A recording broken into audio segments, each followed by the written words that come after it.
We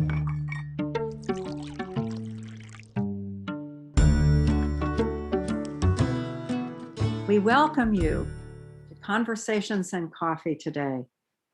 I'm Ellen O'Shaughnessy, coordinator of the Conversations and Coffee program, and we're here virtually and by virtue of our creative technician, Lindsay Lasanti, who brings us the Zoom connection and facilitates the projection of the guest artists' images. Lindsay's a graduate of Otterbein University. Katie Fisher, a graduate of Columbus College of Art and Design, is our pro in getting the word out for Conversations and Coffee and for the Recreation and Parks Cultural Arts Center located downtown. We're delighted to have with us today two of the artists who are part of the Cultural Arts Center's main gallery exhibit entitled The Art of Surviving a Pandemic.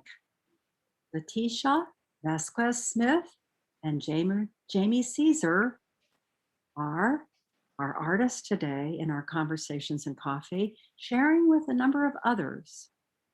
Leticia, president of Latino Arts for Humanity, organized and curated our exhibit, in which local invited artists working in a variety of art forms tell their stories about how they continue to work through the COVID-19 pandemic. Leticia was born in Mexico City to a family involved in the business of preserving and promoting Mexico's history and culture. She describes herself as a cultural worker, a researcher, a craftswoman, and an avid promoter of Mexican traditional culture.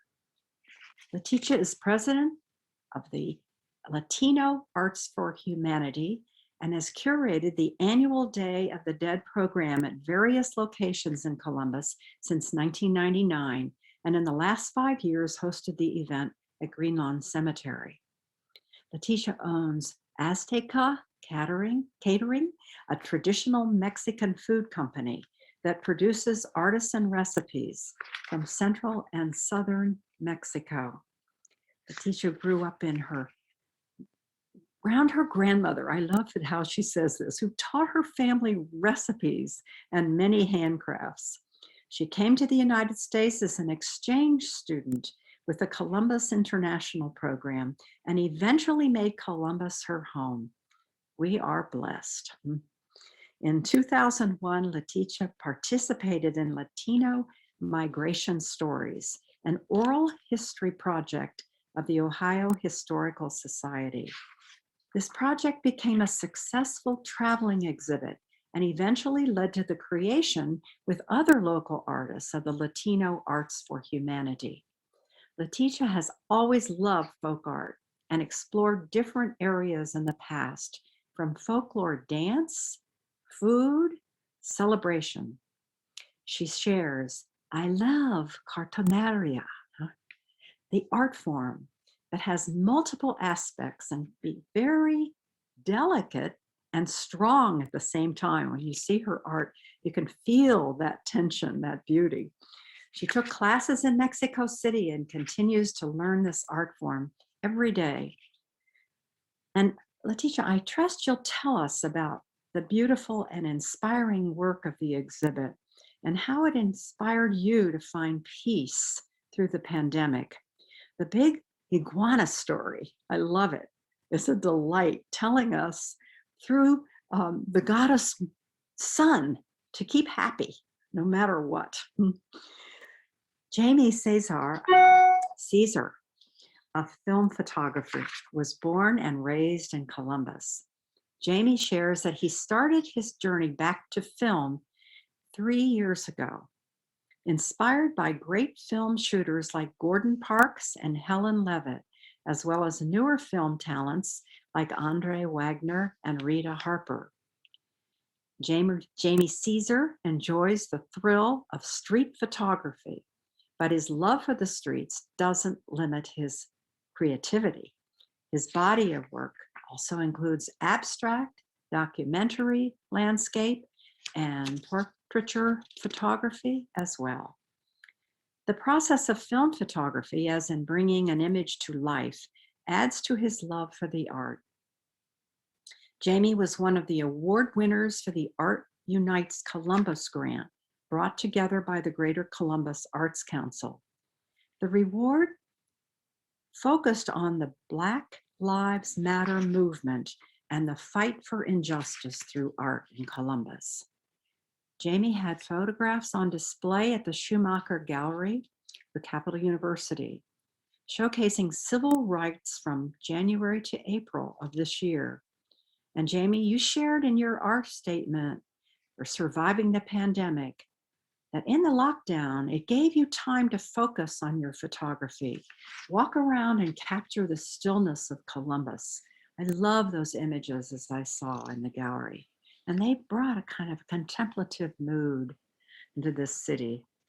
And as we move through our days of surviving the pandemic, we thank you, Jamie. We thank you, Leticia, during this most challenging time of our lives for the healing beauty of this exhibit. And thank you, Leticia, for bringing and curating it and bringing it all together. So we look forward to your sharing today. And Leticia, we begin with you. Take it away. Oh, can you unmute? Sorry.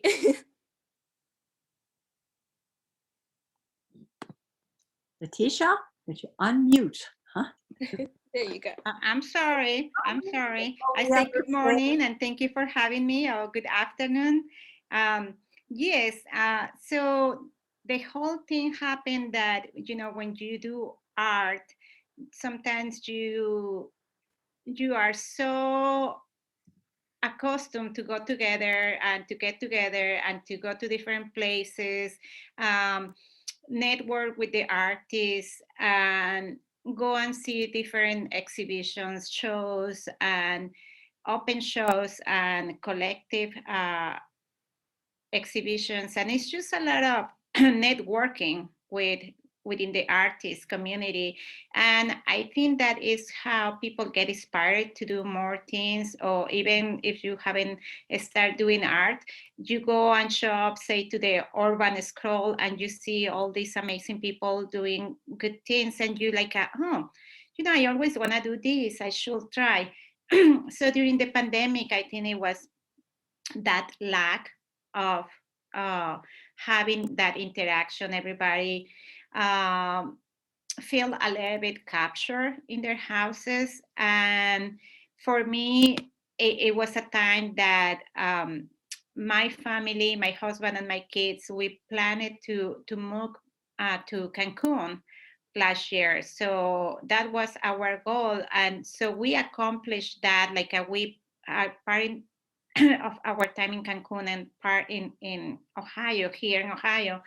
Right now, we are here in Ohio, but that was this process that it really, I was very busy, right? I was very busy with the move, but I still was in contact with my friends, and I hear how they feel. And although I was very busy with the move, we got there, we were safe. It was a little bit more relaxing going to the beach. So I start thinking, well, I'm able to go to the beach, and I able to still have this opportunity to connect and to think about how I gonna do my next piece, or if I wanna organize something. And then I start thinking of my friends, and the more that I talk to them, I feel some of them were sad, others were very inspired. And so I just came up with the idea, we just need to be there. We need to bring all these stories together. We need to show people how we feel and connect, because through these stories that if you happen to go to the exhibition, you will read all the stories of each artist, and basically it's the same, right? We all have this hope to continue creating, and we really needed to have places for exhibitions and shows. And it was very, we were fortunate that the connections that we have in Columbus, and we knocked doors and we spoke with the Cultural Arts Center in Columbus, and they had this opening. So we went and took this space, and the more artists that came along, because I did a call for artists. I just didn't want to bring my friends, but I wanted to have everybody, right? So it was very, very interesting, and I was working a long time with my pieces, and I have time to look at the iguanas in Tulum, and I was looking, really they love to be photographed, and then nobody were there, and I saw them, they must be so sad. So I came up with all this idea. As an artist, you just let your mind go.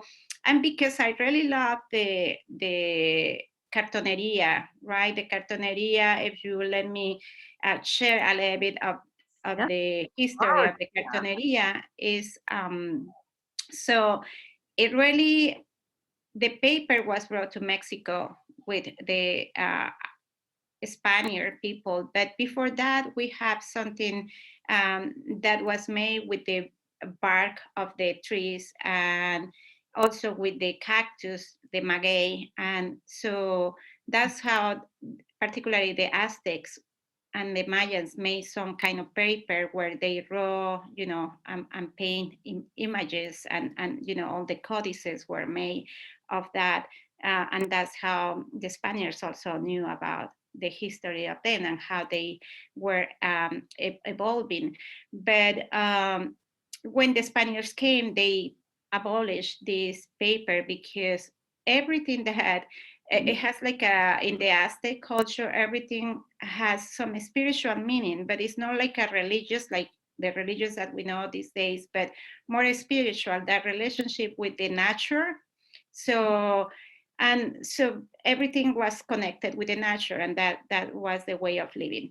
But so after the Spanish came and they brought the paper, many people start making pieces.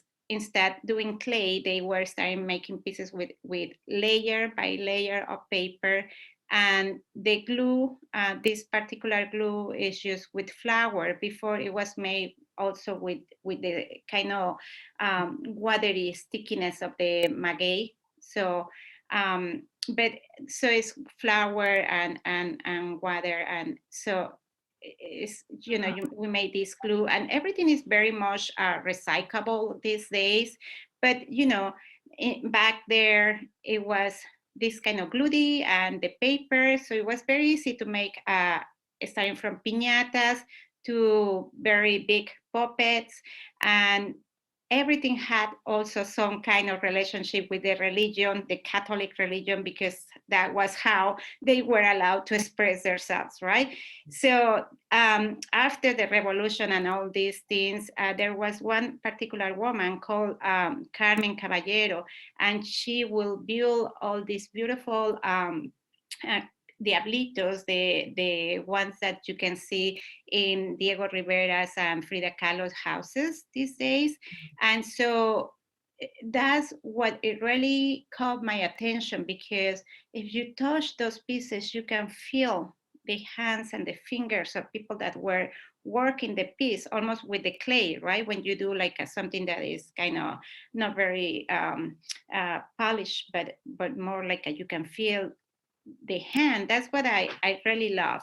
And as I share, it's like it's very delicate because it's paper, and if it was meant to be very much something that you can use for one day, like the piñata. But these days people really collect pieces, right? And so in the museums you can see all these diablitos. And Carmen Caballero was, nobody really knew her as an artist. She was more like a handcraft woman that sold her pieces for living, and because she really liked it also. And then Diego Rivera came and he started asking her to make pieces, particular pieces.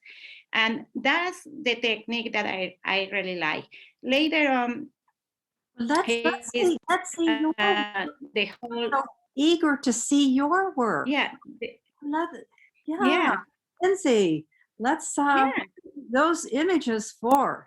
Yeah, so we have like those kind of the one on the very bottom left is like the ones that were they call lupitas, and the inspiration was that doll that was like a kind of wax doll back, wax or porcelain doll in Europe, and then they try to mimic that doll, and they start doing that.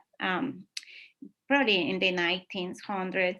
And then the ones on the top, I made it the year before the pandemic, and it's like Katrina and El Catrin, and the head of the Catrin fell in there. But so the interesting thing is, you know, how you build the body with wire, and then what kind of paper are you gonna use? Like the body of that particular Catrin, the man is called Catrin. You know, we do like some kind of, I use like tissue paper and also like paper towels for the kitchen, and then, you know, just trying to make and kind of feel the little texture in the body, in the main part. So it's easy. If you want to go to the next one, like the iguana, basically that's just a little thing that I also do, like workshops for kids, and sometimes, you know, we had that. But then the iguana really, I wore the whole piece on wire, and then so it's the one on the back. Yes, and that's the little story of the big iguana. Um, so that was made wire, and then paper, like cartoneria paper, layers by layers. But I really wanted to leave that piece like kind of open, because I wanted people to see how is the process and how really is inside. Because many times you cannot see the inside, you just see like something flat outside, and you don't know what is the construction that involves. See, like all these particular words. So you do the word, and then in the iguana, I have like a 4 layers of paper that you have to manipulate. And in this particular technique, you always braid the paper with your hands, and then you kind of try to do like a puzzle, like try to see how it goes, and connect the pieces. And then, you know, it's regular painting, and because the story of the iguana calls for confetti, it has like many little colors. And so there is when I was making the body, and you can use something that is called carrizo, that is like a natural thing that you can collect from the trees, or you can do wire, or you can do cartoon or something like that. But I invite people to experience. This is something that you can do recyclable, using recyclable pieces, and is we have many workshops during the year, and really something that will bring you to do for one small piece, like the sun. We just had in the Cultural Arts Center, we have a workshop, and people did like a different songs, and this one is very, very you know, something that I wanted to show how you can see, like sometimes the imperfection calls for what they want to be built, like when they say the alebrijes, and the alebrijes was more like a Linares family that later came up after Caballero. Carmen Caballero, then the Pedro Linares came up, and he's very well known around the world for the alebrijes. But that, yeah, I mean, that is more like a, you know, from perfection to imperfection also, and it's just depending. I really like the imperfection in Carmen Caballero, which really brings what the piece wanted to be. And that's what we do. Well, that piece has a real persona when you Uh-huh. do it. It's wonderful. So yeah, that's the piece. And because I finished the piece in Mexico, it was kind of hard for me to bring it in the airplane. And so, to fix the wings and everything, it was a little bit difficult. But then we have this part to add the paper tissue here in Columbus. And, that can be the hardest part because you have to cut it exactly as the shape calls, and then add everything very, very delicate. Mm. Mm-hmm. And the little eyes are funny too. And Yeah. the Holy Story, I want to share something with you very quick. So the Holy Story came up to the eye of another artist that is participating in the exhibition, and she does the comics, Silvia Carrillo, and she say, well, Leticia, why don't you put it in a little booklet for kids? So she made all the little drawings, and we're gonna use the story of the big iguana to do a bilingual little booklet for kids. Yeah. With the bottom line, stay happy through this pandemic, huh? Exactly. The story of the iguana is very nice because it's supposed to be very sad and waiting for people to take the pictures, and so she became so sad, and she went up to the Gatnes son to ask for an advance in how to debate the pandemic, and he just told her, stay happy and content. And as she came back, he blew some confetti on her, and when she went back to the earth, she found that their people were back. Oh, that's great. Yeah. That's So great. that's my contribution to this. But I think most importantly for this exhibition is that I really wanted to bring all the other artists together. And sadly, we found that some of the artists, one of the artists that was invited also because she had interest, but she kind of stopped making art. Oh, So yeah, so while some were very inspired, other ones were like oh. quitting their path. Well, Leticia, thank you. And thank you for inviting Jamie Ceasar. Jamie, let us share your work now, huh? Awesome. Thanks for having me. That was great, Leticia, by the way. Love that story. Yes. So yeah, this is my little collection. I actually had a few more, but I just kind of wanted to, the pandemic kind of hit me in a different way just because like my studio was outside. A lot of my photography is street photography, documentary photography, so I'm out and about on a daily basis.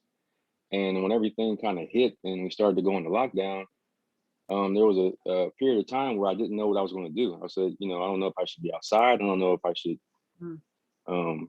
if I should be out there in the mix or not. And so I just started taking some chances, getting out a little bit and seeing what was actually going on.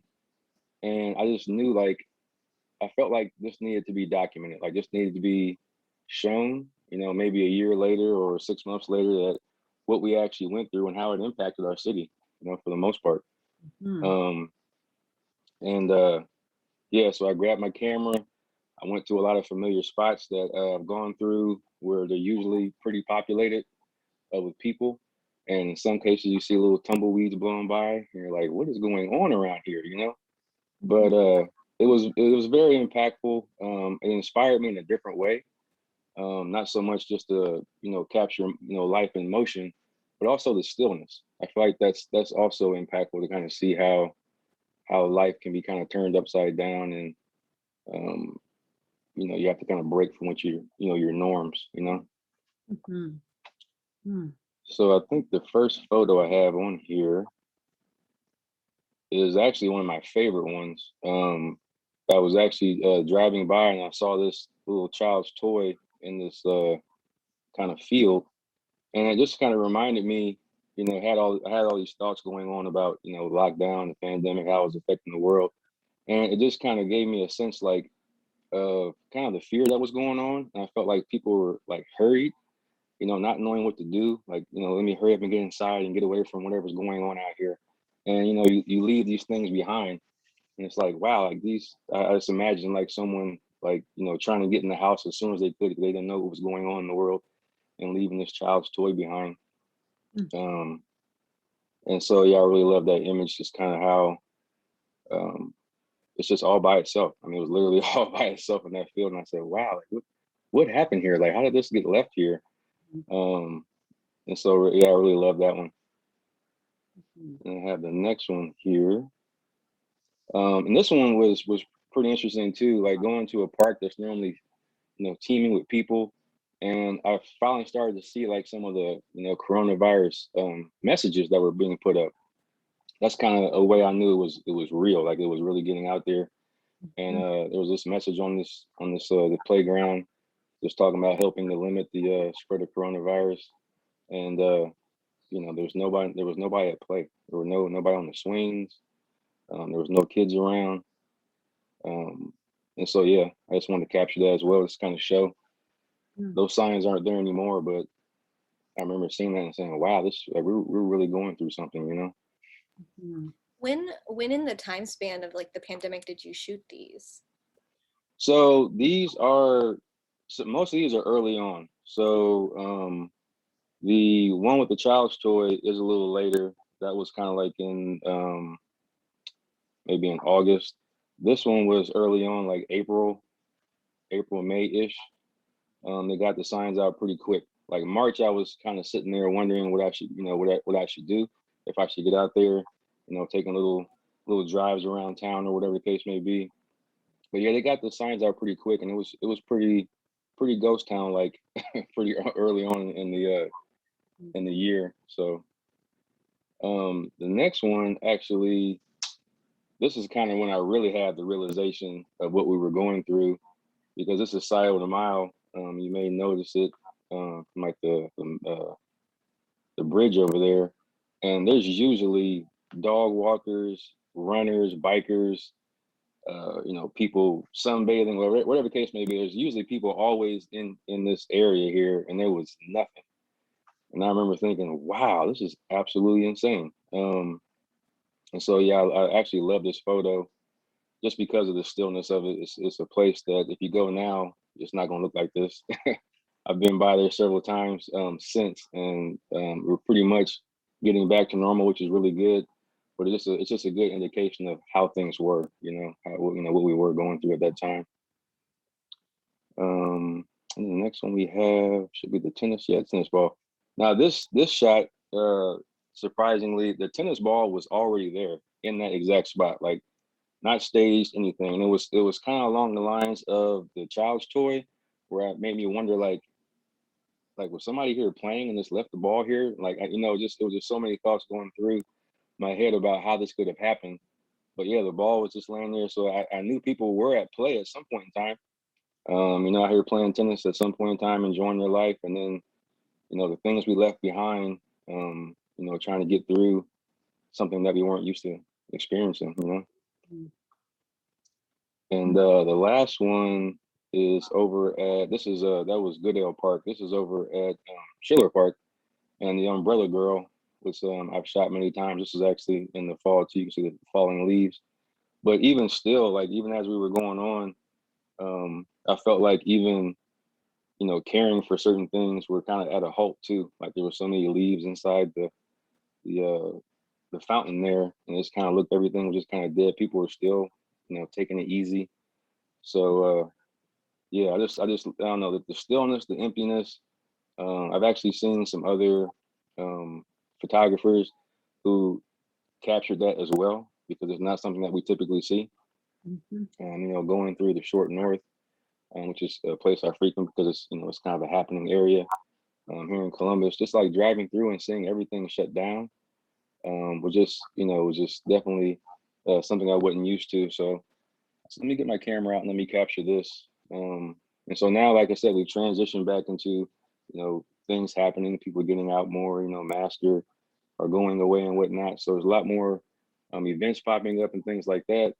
But I just felt like it was important to kind of remember, what happened. And I also feel like it was also a good time for people to, like Leticia was saying, like, there's some people who stopped doing art, but I feel like there was a lot of people who got into arts and crafts because the lack of mobility, not being able to go anywhere, not being able to do anything. It kind of put you, I think it put people in touch with, what do I want to do? Now that I'm sitting here, like, maybe I'll pick up that camera or pick up that paintbrush or, start doing pottery or whatever the case may be and see if I like this. So I feel like a lot of people got interest and got hobbies or got passions because of this. It kind of slowed everything down, and I think it put a lot of things in perspective. It definitely did for me. Put a lot of things in perspective, like, what do I want to do? What makes me happy? And luckily, I was able to do that with my photography while all this was going on. So didn't really miss too much of a beat. It was just a kind of a momentary pause when I was just trying to figure out like how I was going to do it or how I was going to shift. But as far as like, giving it up or, not taking photographs, that like never crossed my mind. I just had to figure out how I was going to make it work. So that was big for me. I was wondering too, Jamie, could you speak a little bit about your photos that you have with the Greater Columbus Arts Council for that grant that they just put up? Absolutely, absolutely. So in the end of May, the right after the George Floyd incident, I was out taking photos like I normally do, and I saw a group of people with signs downtown, and I was wondering what was going on. I said, what's going on over here? So I kind of drove over there, circled back, and it was protesters demonstrating for George Floyd, injustice and equality. And I was just like, my jaw dropped. I wasn't sure if Columbus was going to do anything. I mean, we're far away from there, but Columbus was out. They were vocal, and it really made me feel proud to be a part, to live in the city. And I also knew I needed to be a part of that event too. So I had my cameras out, started taking pictures the first day, or at least the first day that I know of people being out there. And I followed it each day after that, all the way up into, even this year, when events are still going on, I'm still out there taking photos of them. And I submitted some of the photos to the Greater Columbus Arts Council, who was doing it was giving an award out to, several photographers and videographers who were out during those times and were, documenting what was going on. And I was lucky enough to have a few of my photos get selected, which was awesome. And so they put them over in their gallery this summer. And then the curator over at the Schumacher Gallery, he was actually doing a show showcasing another civil rights photographer. And he wanted to incorporate our photos to kind of show a compare and contrast from, the 50s, 60s, and 70s, all the way up until, 2021 or 2020, 2021, and see what's going on. And so it was awesome. Danny Lyon was the photographer for his exhibition. And so it was so cool to see all of his work. And then we had our section showing all of our current work here in Columbus. And so it was really cool. I was very honored, appreciative to be a part of it. That's one of my goals this year, is to put together a photo book. I want to put together a photo book of all the photos I've taken over the last year in various events that involve equality and fighting for injustice and just, trying to make humanity a better place. So. Thank you. Yeah, absolutely. At that time of those demonstrations, I was in communication with a Franklin University graduate who's on the board that I'm a part of. And I had been asked to lead the invocation and benediction at the Franklin University graduation. And I thought, I'm going to change it. George Floyd, you're speaking to me. And Rob Darkow, my student, you're speaking to me. So I rewrote it and reprayed it. And I thank you for being a leader in that spirit, Jamie. Appreciate you. Thank you. I appreciate what you did too. That's awesome. You're welcome. Well, let's open up for conversation here. I have another question for Leticia. Yeah. What was your process like for submitting your call for artists for this show in particular? Was that new for you, like finding artists like Jamie to work and share their experiences during the pandemic? Like, what sort of insights did you glean from that curatorial process? Yeah, great. So I have been doing calls for artists for several years, and I have created other exhibitions, but in smaller places like the Global Gallery. We have been doing things in public places, in the mausoleum at the Greenland Cemetery, because we do the Day of the Dead there. We have been doing it for the last 5 years, and we do that too. So it happens to be that is interesting, fun, and easy, if you want to say, because it's something that it just comes like natural from me. Like, I just like to bring people together and work together and do collective exhibitions or collective anything that involves community and groups. I don't want to be just like I did it myself, this and that. So I always like to do things because I think you can accomplish more things, and it's more fun, and I just feel like it's about that.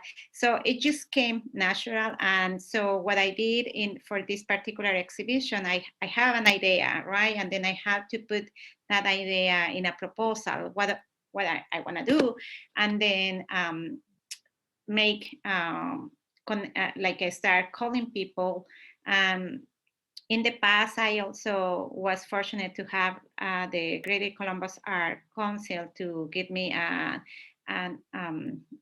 grant for when I went, like probably 3 years ago. I went to Mexico City for other classes, and I took classes also here. And then so I called them because I have a good relationship, but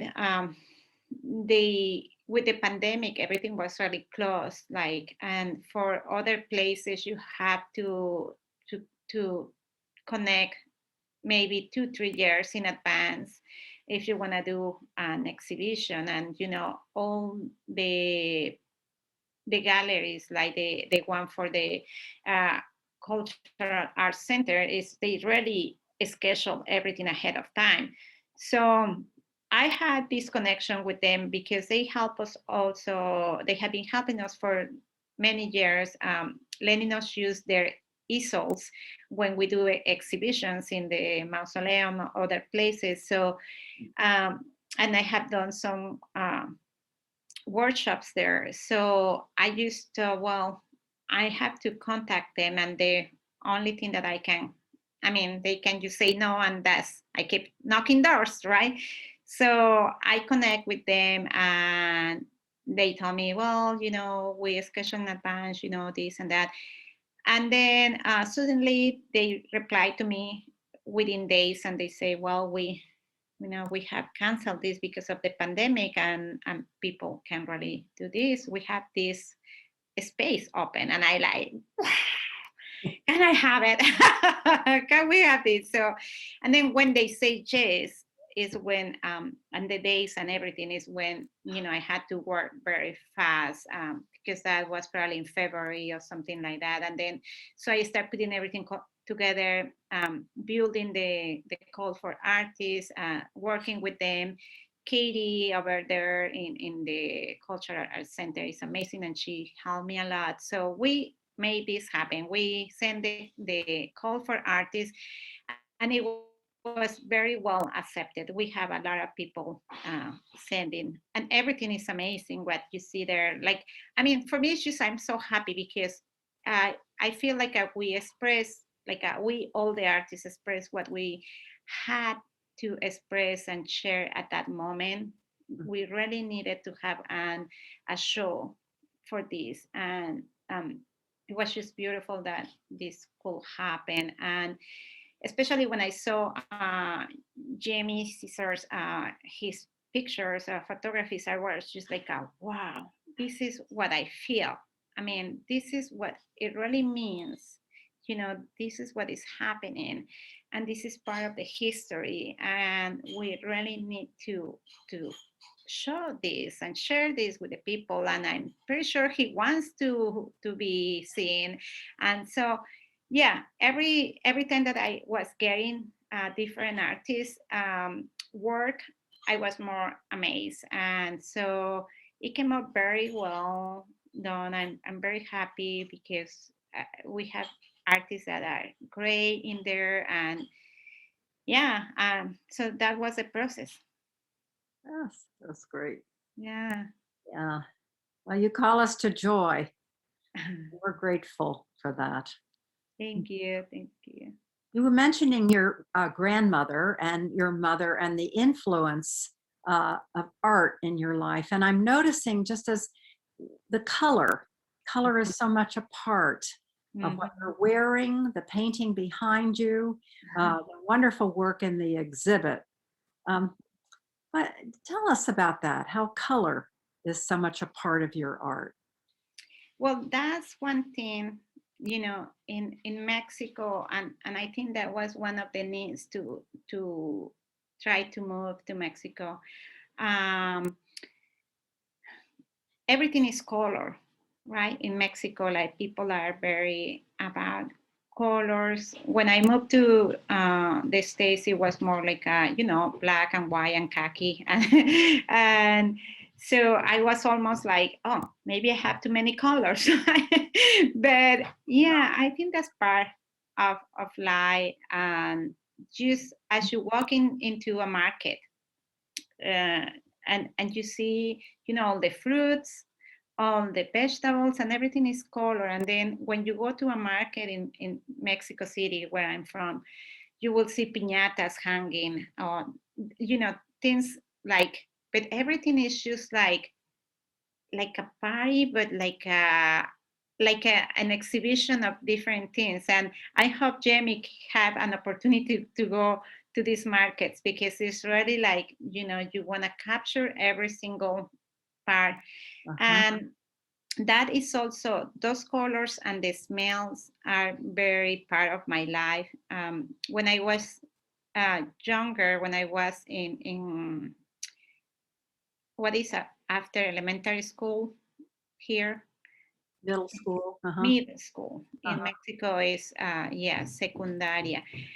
So middle school, my middle school was close by my grandmother's house, and she was older, but she would walk long, I don't know, probably like 20 blocks to go to the market, because it's a lot of walking in Mexico City. So and so my chore was to go after school, go to her house and take her to the market, you know, and come back. And so it was very bad for me that she will stop with every person in the market, the sellers, talking about this and that and the food. And I was just like, oh, please keep on going.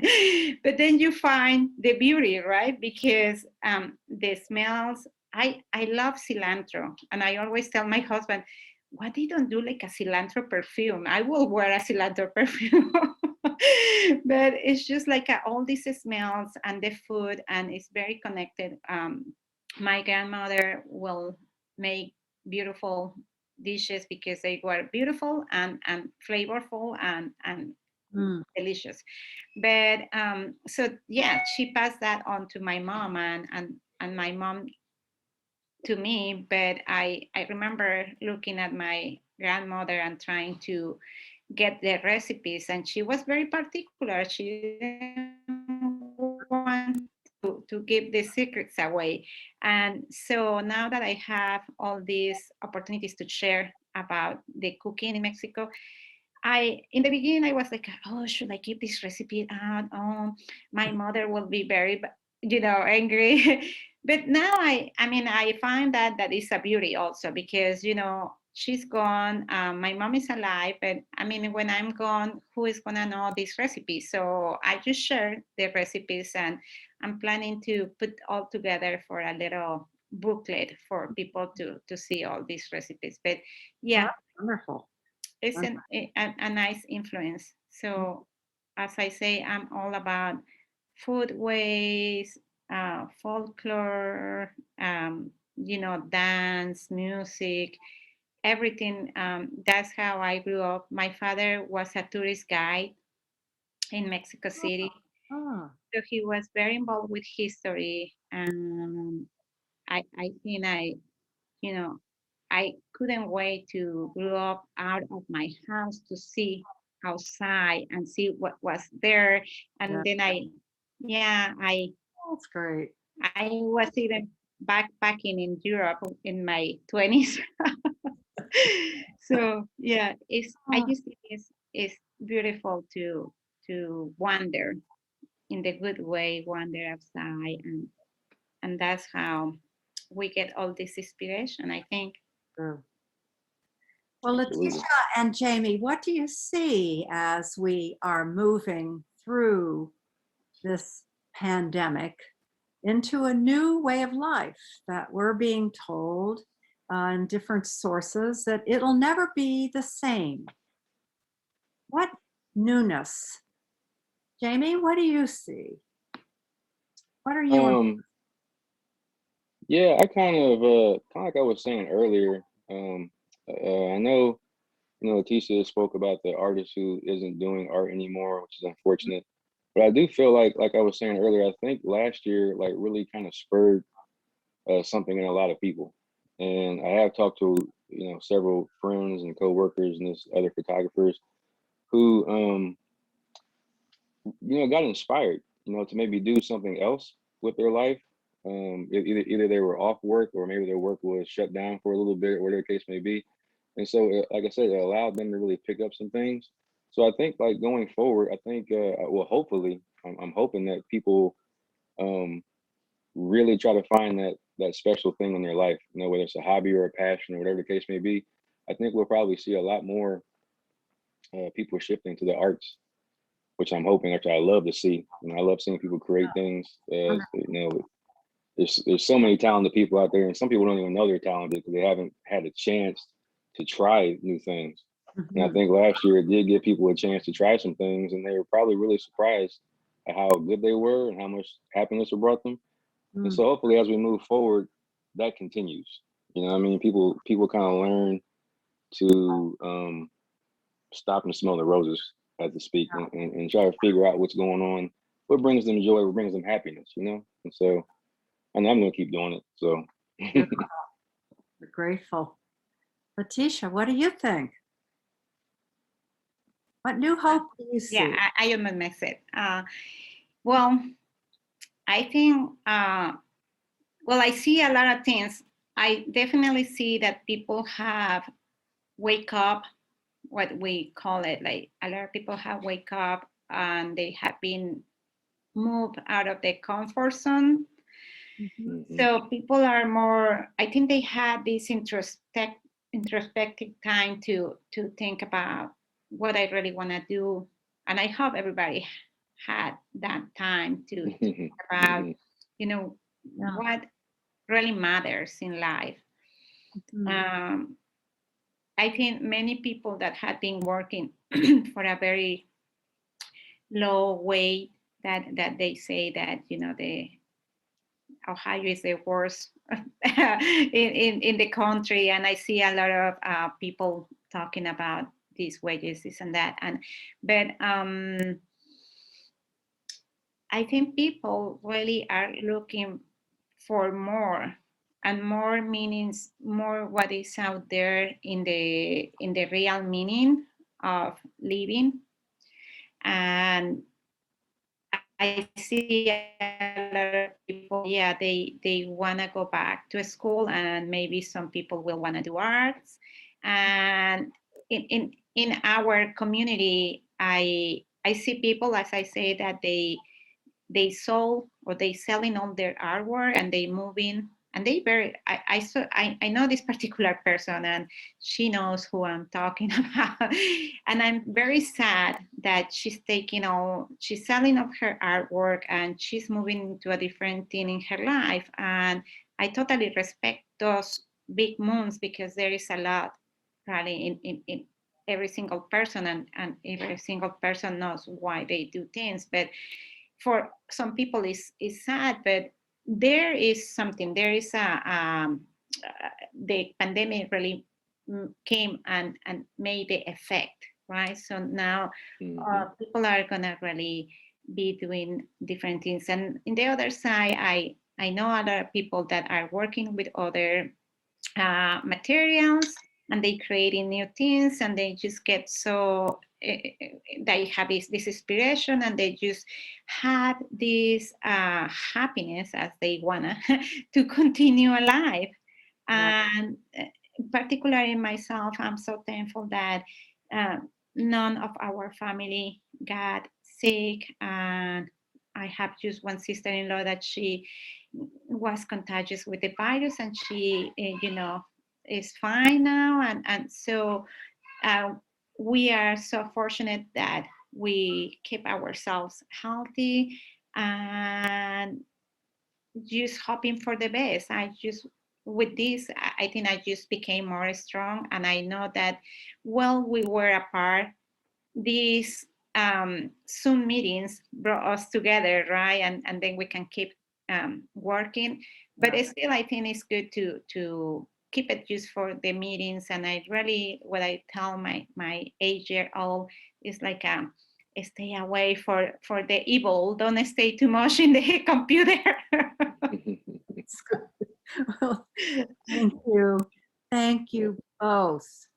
What beauty you have brought to us. What hope. And the spirit of having moved through the suffering. We're with those who've lost members of their family and friends.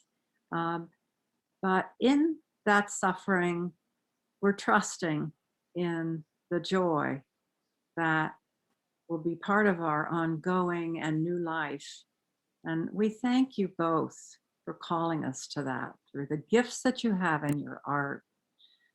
And in 2 weeks, we'll have artists in watercolor. And Katrina Hagovsky and Linda Coe will share their works from the Central Ohio Watercolor Society. So be with us on this journey again, and we thank you